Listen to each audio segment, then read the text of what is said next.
What's up, YouTubers? It's Mr. Ferguson here once again. Thank you for coming back for another video here in Central North Carolina. Appreciate you coming out to my lawn.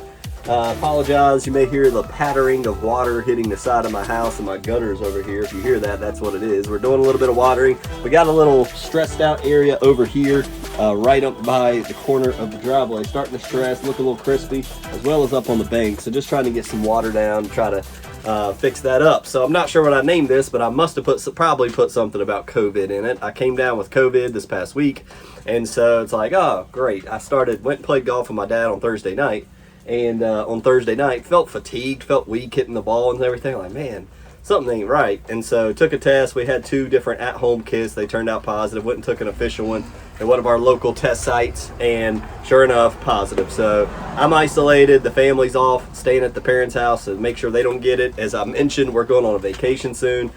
We had this happen to us 2 years ago when my parents got it in the beginning part of July. And we was unable to go with them. We had to go, and they was able to come down at the very end of the week. So we're praying that this will end soon and that it doesn't hinder another vacation. So if you'll pray for Mr. Ferguson, I greatly appreciate it. So what I want to do today is, this is exactly, baby, why I did this. We put out a post. Again, if you go to Mr. Ferguson channel, go to community instead of videos, you'll see I can put out posts, kind of like Facebook. It says, hey, you can add a picture, you can add a poll. And I put out a couple of weeks ago, or a week ago, I can't remember, 4 days ago actually. It says 4 days ago I put out, hey, what's your questions that you want to ask? And there was a couple people that replied, so we're going to read some of these for anybody that had questions. Then we may read some questions off of the last video. So be praying about the COVID thing. Again, I got the runny nose, I got the yuck, so I apologize if I sound weird or have a coughing fit. Hopefully I can edit that out. So the first question is, keep up the great work, Mr. F. No question from me. Just a little encouragement to let you know that what you do for us really matters. Chris Glenn gave that comment. Thank you, Chris, so much, man. That's really cool. My goal with this was not only for me to document what I'm doing for my own dumb self sometimes, to go back and say, wait a minute, when's the last time I put this down? How much of this did I put down? And so I began to film it and just kind of, vlog it. Just, this is what I'm doing. And we got some subscribers and the ball kept going, and we've just grown to the size that we are. So I'm doing this without a lot of pre-planning, a lot of production that other channels have. I'm just showing you, a simple guy in North Carolina, what I'm doing. A lot of times I'm referencing Pete. A lot of times I'm referencing Alan Hain, but I think the unique thing about our channel and about you guys that watch is that I don't have the equipment that Pete has. I don't have the resources that Alan Hain has as the LCN, or even Ryan Knorr. These guys have blown up. They got big channels. They have all these different resources. They've got all these people partnered with them and sponsorships and all this. I don't have any of that mess. I do get a little bit of money off the videos with ads, so if you don't let the ads play, I would ask you if you would. It goes to money in our pocket for the family and helps our income. But if not, it's fine. But I don't have all these outside resources and equipment and stuff, so it's an average guy just doing the best that I can on a budget most of the time, because I work a city job. My wife's a preschool teacher for our church.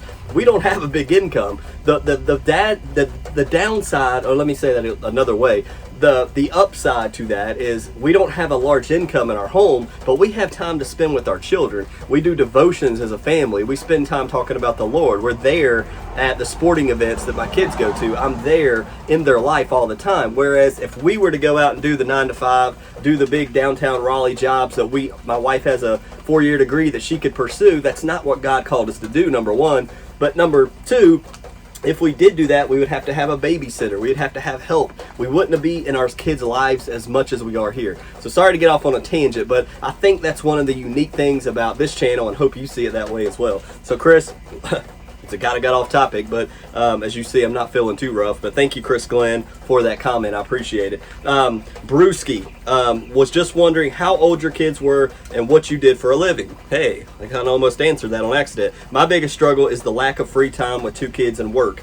Brewski 523. Brewski, thank you so much for reading the post and commenting. What I do for work, I actually handle the cellular items for my job. I work with the city municipality, and I'm part of a small, very small 4-man group or team that's kind of like a mini IT inside of a public utility department. So we partner with IT Whew, boy, that's a struggle right there. We work with our IT. Sometimes we're teaching our IT how to do things because we're on the ground in the trenches with the guys in the field, working with iPads and tablets and iPhones.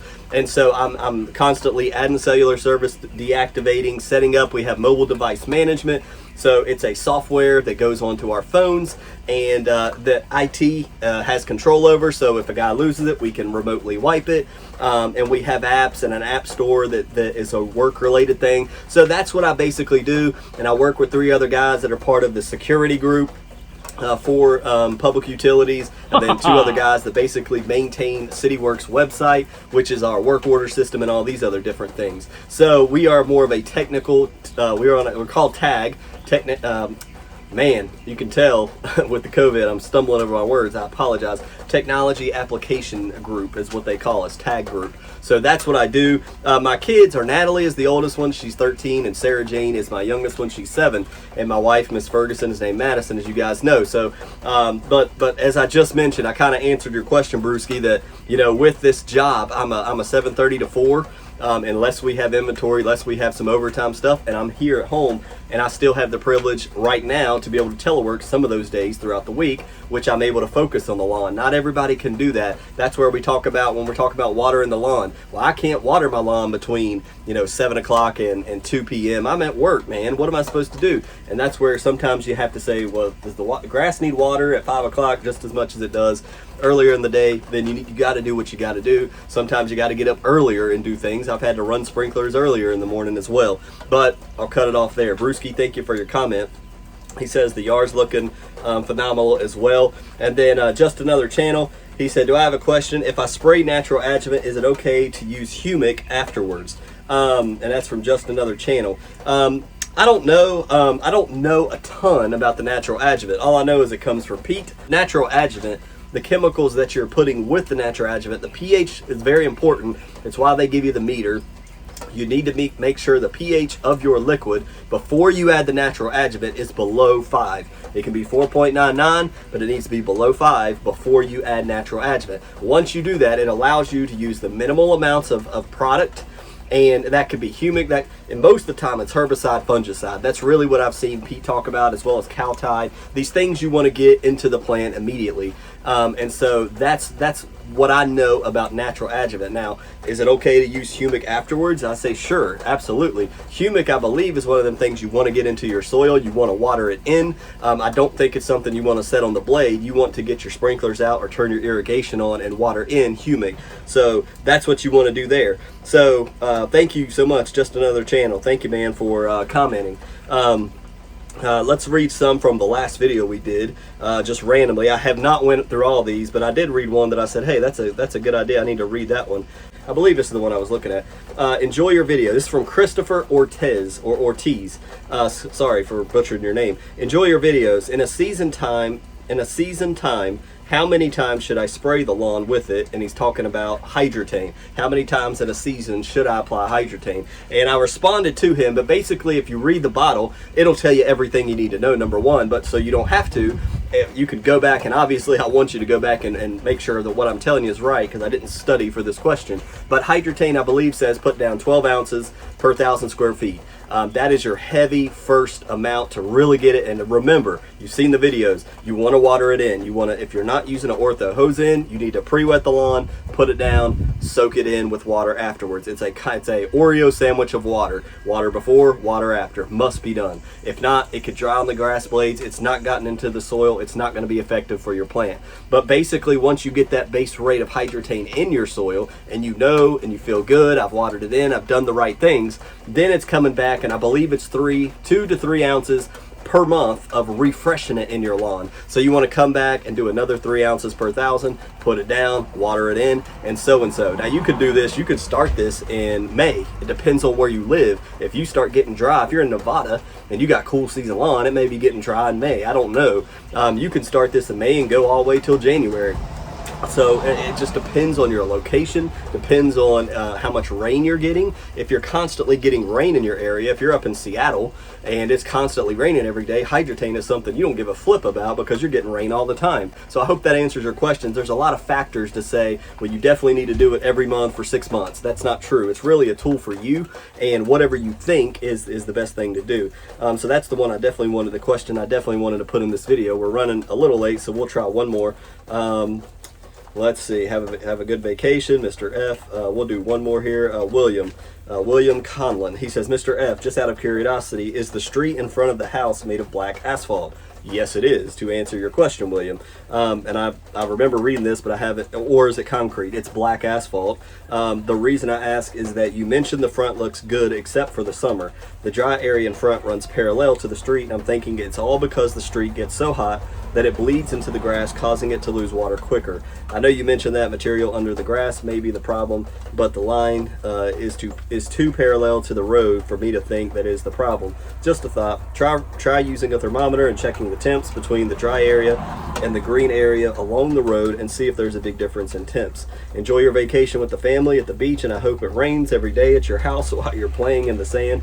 Otherwise, you are not going to be happy when you get home. For me, when I get home from vacation, it's like mowing a jungle as I have an irrigation system. Good luck and enjoy. William Conlon. Thank you so much, William, and everybody that's commented on the last videos. We'll put another post. Be looking for the post. We'll put another post out and say, hey, what's your questions? Hopefully this will grow. I know at first it may be slow, not a lot of people commenting. We don't have a lot of people to talk about, and we'll go through the questions quicker as this gets bigger, hopefully. But to answer what he's saying, I walked down to Mr. Billy's. You guys remember we did an update of Mr. Billy's the end of fall last year, and his grass is doing the exact same thing. It's starting to die off right along where the black asphalt is. It's starting to push back again. It's already starting up here as well. So it's just something that happens. The temperature, yes, the asphalt could be so hot that it's sucking the moisture out of that closest grass. But the thing is, it keeps getting deeper and deeper and deeper as the season goes, no matter how much water we're putting down. So it makes me think the root system of the grass closest to the road must be hitting something, must be shallow, that it's not able to get in deep. It holds that water that I put down with the sprinkler right here for just a day or two, and it uses that up so fast and it's so hot that it then begins to shrivel and dry up completely really fast because the roots are so shallow. That's my thought. I don't know. We could do a big old series about, you know, doing a line, taking about 1.5 feet or 2 feet from the road to my lawn, striping that off, and then taking a machine and just digging all of that up, regardless if the grass is good there or not. Likely it will be brown and messed up if the history serves well and I've learned anything. We just hill all of that up and see, do we have big chunks of rock, concrete? Is there asphalt under there? I've edged all the way to the edge with my edger.